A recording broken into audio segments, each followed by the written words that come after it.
ईडीच्या चार्जशीट मध्ये सुजित पाटकरनी दिलेली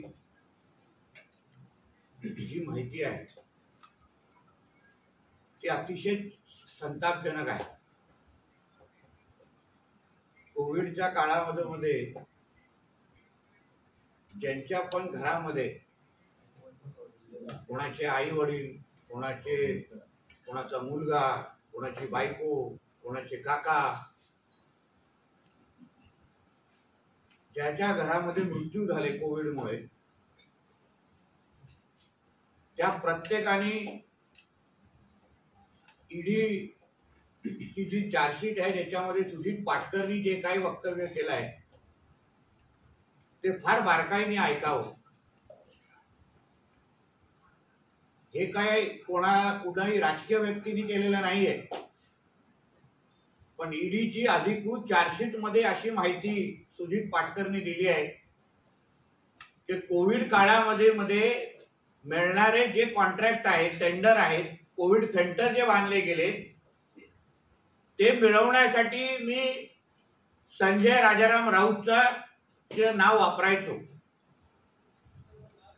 याचा थेट अर्थ असा होतो की कोविड कालावधीमध्ये झालेला भ्रष्टाचार किंवा जे लोक कोविड मध्ये हलगर्जीपणामुळे, कोविड सेंटर मध्ये न मिळालेल्या सुविधांमुळे, औषधांमुळे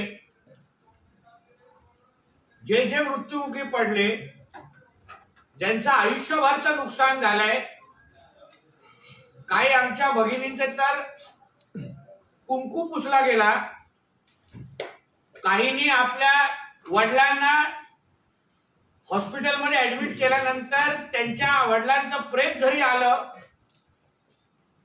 हे ज्यांच्या आयुष्यामध्ये घडलेलं आहे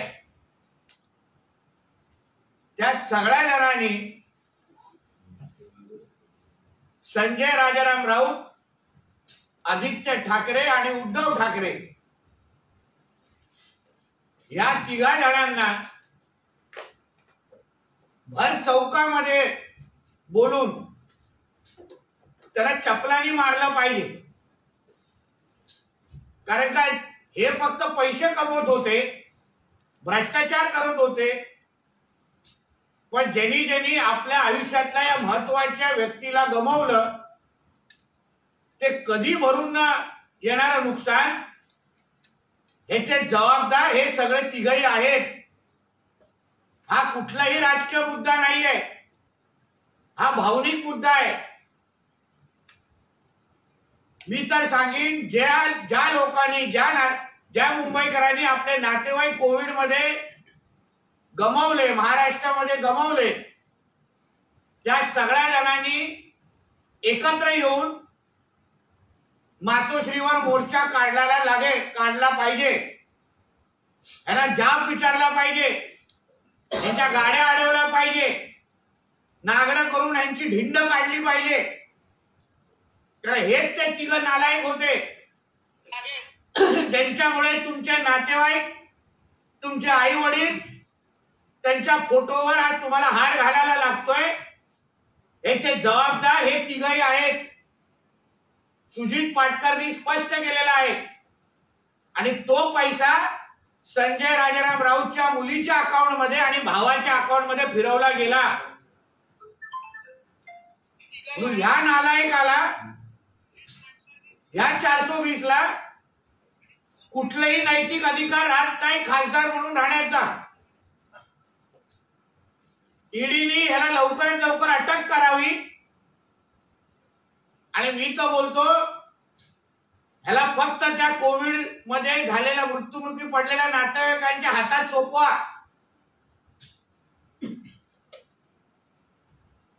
बिन कोविडचं इंजेक्शन कसं मिळतं, कुठून आवाज निघतो, हे ते रागवलेले आणि त्यांचं आयुष्य बर्बाद ह्या लोक तिघांनी केलं, ते तिघच हे लोकांना करून दाखवतील। याबद्दल आज सकाळच्या त्या प्रेस मध्ये संजय राजाराम राऊतला आमच्या पत्रकारांनी प्रश्न मित्रांनी प्रश्न विचारला, पण त्यांना दम देताना मी पाहिलेला आहे. तुला अगर थोडीशी पण लाज असेल तर तू त्यांच्या प्रश्नाची उत्तरं दे, नाहीतर तुझ्या पुढच्या पत्रकार परिषदेमध्ये मीच तिथे येऊन बसणार आणि ह्याचा तुला जाब विचारणार. मग तुझी घरात पत्रकार परिषद घे की सामनामध्ये घे, जागा तू ठरव. आणि पत्रकार परिषदेमध्ये मी मुंबईकरांच्या वतीने येणार आणि विचारणार की आमच्या घरातल्या लोकांना तुम्ही का मारलं, आमचं आयुष्य का बर्बाद केलं, आमचं कुटुंब का बर्बाद केलं. संजय राऊतचे पार्टनर सुजित पाटकर यांनी ईडीला दिलेल्या स्टेटमेंटमध्ये स्पष्ट केलं आहे, संजय राऊतचा नावाचा वापर करून 32 कोटी 60 लाखाचा कॉन्ट्रॅक्ट मिळवला. या कॉन्ट्रॅक्ट संबंधित संजय राऊतला माहित होते. वर्षा संजय राऊत, सपना सुजित पाटकर यांच्या नावाने पत्राचाळ घोटाळ्याचा पैशातून अलिबाग येथे जमीनही घेण्यात आली होती. याच लोकांना जो खिचडीचा कॉन्ट्रॅक्ट मिळाला त्यातले पैसे संजय राऊतची सुपुत्री आणि भावाच्या खात्यात गेले आहे. हिसाब तो देना ही पडेगा.